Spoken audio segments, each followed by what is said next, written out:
আসসালামু আলাইকুম সুপ্রিয় দর্শক শ্রোতা বন্ধুরা, আপনারা যে যেখান থেকে আমাদের এই ভিডিওটি দেখছেন সকলকে আন্তরিক শুভেচ্ছা জানিয়ে শুরু করছি আমাদের আজকের এই ভিডিও প্রোগ্রামটি। দেখতে পাচ্ছেন ক্যামেরার সামনে নিয়ে এসেছি এক সুন্দরী আপুকে, তার কথাগুলো আপনাদের সামনে তুলে ধরবো। চলুন শুনে আসা যাক এই সুন্দরী আপুর সুন্দর কথাগুলি। আসসালামু আলাইকুম। ওয়ালাইকুম আসসালাম। কেমন আছেন? কেমন থাকবো ভাই? আল্লাহ রাখছে কোনো মতন, মনটা ভালো নেই।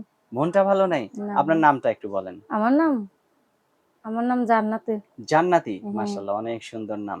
জান্নাতি মানুষের জান্নাতি নাম। আপনি কোথায় থাকেন?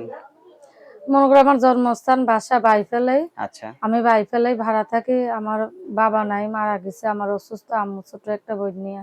আচ্ছা, তো এখন ক্যামেরার সামনে কেন আসলেন? ক্যামেরার সামনে এসে মনে করেন যে নিজের তো আল্লাহ ছাড়া আপন বলতে কেউ নাই। আচ্ছা। বাবাটা মারার পর, যাওয়ার পরে ছোট দুইটা আমরা ভাই বোন থাকতাম। হ্যাঁ। আম্মুটাই কাজ বাজ কইরা খায় তো পরের বাসা বাড়িতে। আচ্ছা। এখন অসুস্থর কারণে কাজে যাইতে পারে না, নিজেই টেলারের দোকানে বাসা বাড়িতে কাজ করে। সত্যিকারের যদি একটা মানুষ পাইতাম, তার জন্য প্রতিবেদনের সামনে আসা। ক্যামেরায় আসার আগে কি আপনার বিয়ে শাদী হয়েছিল? না ভাই, বিয়ে শাদী হইলে তো স্বামীতেই খাইতো, তাহলে কি আর ইউটিউব চ্যানেলে আসে? আপনার এখন বয়স কত চলে? এই তো 18-19। তাহলে তো বিয়ের বয়স হয়ে গেছে। হ্যাঁ যদি কোনো বয়স্ক লোক বিয়ে করতে চায়? ভাই গো, আমি চেহারালা মানুষ না, সে জোয়ান হোক বইরা হোক, যে 2 বেলা ডাল ভাত খাইয়ে ভালো পরিবেশে রাখতে পারবে, সত্যিকার একটা মানুষ চাই। সে আচ্ছা, বুইড়া মোট হইলে কথা অসুবিধা নেই। আপনাকে খাওয়ায়া পরায়া স্ত্রীর অধিকার দিয়ে যে আপনাকে ভালো রাখতে পারবে সেরকম একজন লোক হইলে আপনি তার কাছে সারাটা জীবন কাটাবেন তো? তার দাসী বান্দিও থাকমু ভাই, না, তারাই আমি বিয়া শাদী বউ মানে করবো। তো দাসীবান্দি না, বউ মানে হলো আপনজন। আপনজন তো তাই একটা কথা, তার সেবা যত্ন করে আজীবন আমি তার পাশে থাকবো। আচ্ছা, কেননা আচ্ছা। আমার আম্মুটারে তার আম্মু মনে কইরা যদি একটু পাশে থাকে, বাবা তো নাই তাই না? হ্যাঁ, হ্যাঁ, হ্যাঁ। আম্মুটা ছাড়া আমাকে দুনিয়াতে কেউ নেই। এই যে ভাই, যে বাসাটা আছে এটা পরের বাসায়, সে তা প্রতিবেদন করছে। আমাকে নিজের জমিন আছিল, হুম, হুম। বন্ধক আছে। সেই জন্য ভিটা বাড়িটা রেখে, বন্ধক রেখে আম্মুটার ডাক্তার দেখাইছিলাম। এখন সুদ বাড়তেছে, ছুটাইতে পারতেছি না। সেই জন্য বর্তমানে বাসা বাড়িতে আমরা ভাড়া থাকি। এখন এটা যদি কেউ ছুটায় আপনাকে বিয়ে করে এইখানে বাড়িঘর করে থাকে, আপনি কি তাকে রাখবেন? টাকা ভাই গো, আমার মাথায় তুইলা রাখমু। সত্যি? তারা আমার মনের ভিতরে রাইখা দেবো আজীবন।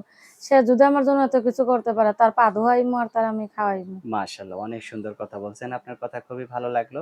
আপনার ফোন নাম্বার মুখস্থ আছে? হ্যাঁ ভাই আছে। আচ্ছা, তাহলে ২ টা ৩ টা করে বলেন, আপনার সাথে আমিও বলি।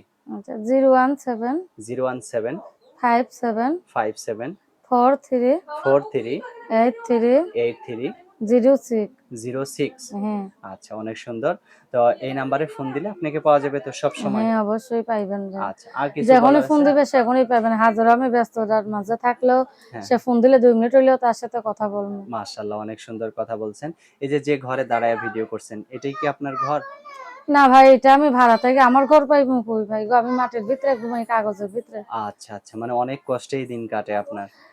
সকলে বলতেছে যে তো সব মেয়েরাই তো প্রতিবেদন করে, গরিব হ্যাঁ, হইছে হ্যাঁ। কি হয়েছে? আমি কইছি আমারও তো মানুষের মাঝে প্রতিবেদনের সামনে যাবো, মানুষে খারাপ বলে না ভালো বলে, সেইটা শুনতেও খারাপ লাগে। তো সকলে বলছে অসুবিধা নেই, তুমি একটা যাও, উপরালা যদি তোমার ভাগ্য একটা মানুষ মিলিয়ে দেয়, হুম, হুম। তার দ্বারাতে আল্লাহ, কার ভাগ্য কি আছে আল্লাহ ছাড়া বলতে হ্যাঁ, পারে হ্যাঁ, না। হ্যাঁ। যদি সত্যিকার একটা মানুষ মিলা যায়, এর জন্য এই যে বাড়ি আল্লাহ খালা আমাকে নিয়ে আইছে এই বাসাটা প্রতিবেদন আচ্ছা, আচ্ছা। করাইতে। আচ্ছা, ঠিক আছে আপু। তো দোয়া করি আপনি যেন একজন ভালো মানুষ পেয়ে যান, যাকে নিয়ে আপনি সারাটা জীবন সংসার করবেন, তার কাছে থাকবেন।